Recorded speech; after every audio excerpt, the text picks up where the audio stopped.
6 years ago, shortly after I had announced I was running for assembly, a well-meaning Muslim uncle pulled me aside. He smiled softly and looked at me with care.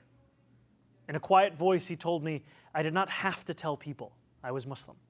His eyes kind, his beard proud, and his face heavy with the implication of the unsaid. I had not learned the lesson that he had been taught, time and again. It is the lesson that safety could only be found in the shadows of our city, that it is in those shadows alone where Muslims could embrace the fullness of our own identities, and that if we are to emerge from them, then it is in those shadows where we must leave our faith. These are lessons that so many Muslim New Yorkers have been taught again and again. And over these last few days, these are the lessons that have become the closing message of Andrew Cuomo, Curtis Sliwa, and Eric Adams.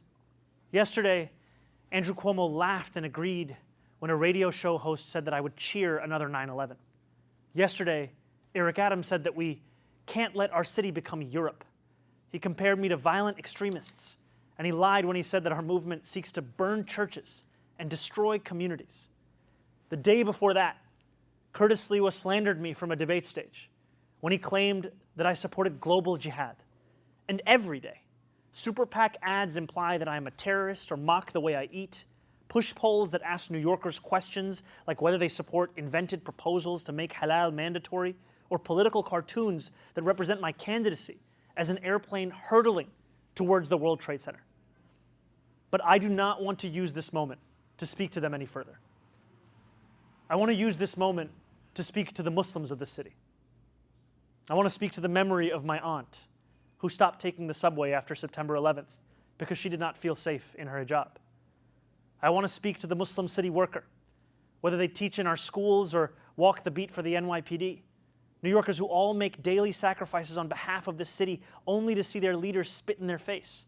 I want to speak to every child who grows up in New York marked as the other, who is randomly selected in a way that rarely feels random, who feels that they carry a stain that can never quite be cleaned.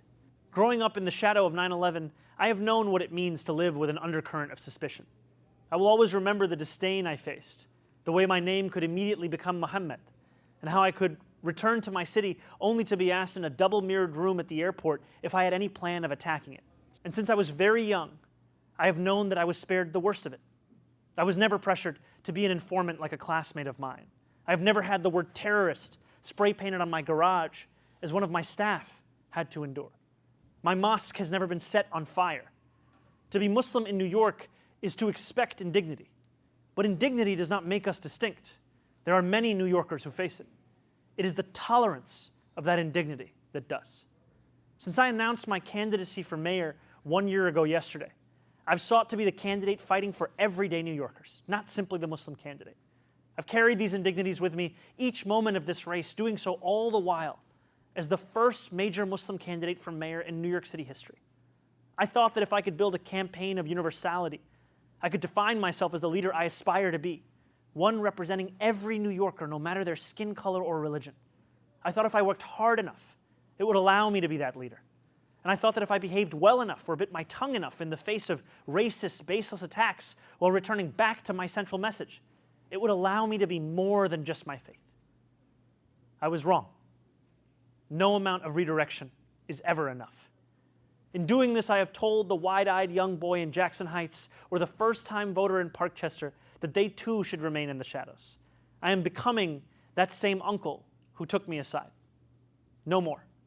The dream of every Muslim is simply to be treated the same as any other New Yorker. And yet for too long we have been told to ask for less than that and to be satisfied with whatever little we receive. No more. For as long as we have lived, we have known that no matter what anyone says, there are still certain forms of hate acceptable in this city today. Islamophobia is not seen as inexcusable. One can incite violence against our mosques and know that condemnation will never come. Elected officials in this city can sell T-shirts calling for my deportation without fear of any accountability. The consequences are stark. More than 1 million Muslim New Yorkers exist in this city only to be made to feel as if guests in our own home. No more. We stand on the precipice of an election, but that is not what today is about.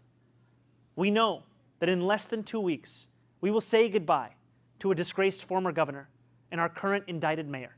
The bigger question is whether we are willing to say goodbye to something much larger. It is whether we are willing to say goodbye to anti-Muslim sentiment that has grown so endemic in our city that when we hear it, we know not whether the words were said by a Republican or by a Democrat. We know only that it was spoken in the language of the politics of this city. In an era of ever-diminishing bipartisanship, Islamophobia has emerged as one of the few areas of agreement.